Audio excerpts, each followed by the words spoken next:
This is Keep On Pushing TV with Devon Harris.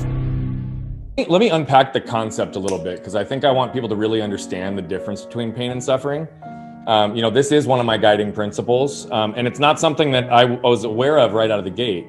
I'll tell you where the concept came from, then I'm going to explain it, and then I'm going to answer your question on where do we go. I think we need the context to lead people there. A lot of those post-accident years, I was in a fog, right? I was 7, 8, 9, 10 years old, and although I knew what was happening to me, I was also being guided through the journey.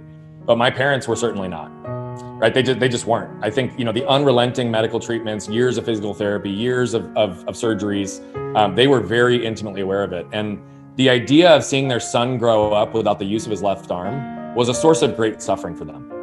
And so they literally willed themselves day in and day out to do what was difficult, what was necessary, what was tough to ultimately strengthen and heal me. They literally embraced the pains on a daily basis to avoid the suffering of seeing their son grow up with the use of his arm. And so whether it was intentional or not, they ingrained this philosophy in my life.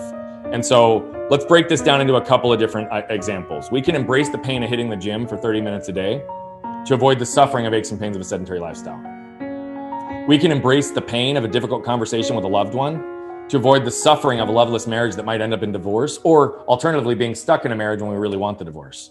Right? We can embrace the pain of the fit our kids are sure to throw when we ask them to put down their mobile devices at the dinner table to avoid the suffering of years of lost connection and meaningful conversation.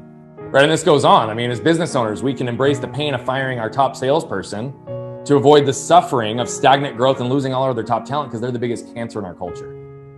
Right? And so it's this unique concept that I use to not only overcome this unique injury, but how my business partners and I built our last business from $250,000 to over 15 million within the span of a decade. And now how I flipped it on its head to help people. But we have to understand what's the difference between pain and suffering.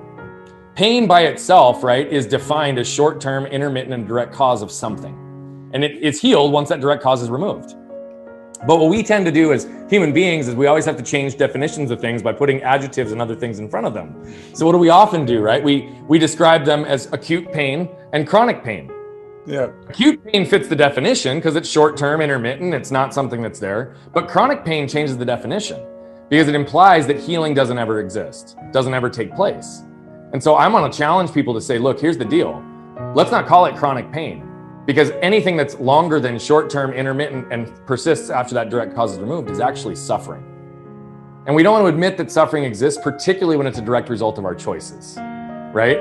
And the thing is like we often become numb to suffering over time because we grow, we adapt to it until sometimes the results are irreversible. And so the world is telling us literally to reduce, eliminate, or avoid pain. What I'm telling us is that we need to learn to embrace pain as a part of our pathway to success. Because I believe that we all must choose our pain or our suffering will choose us.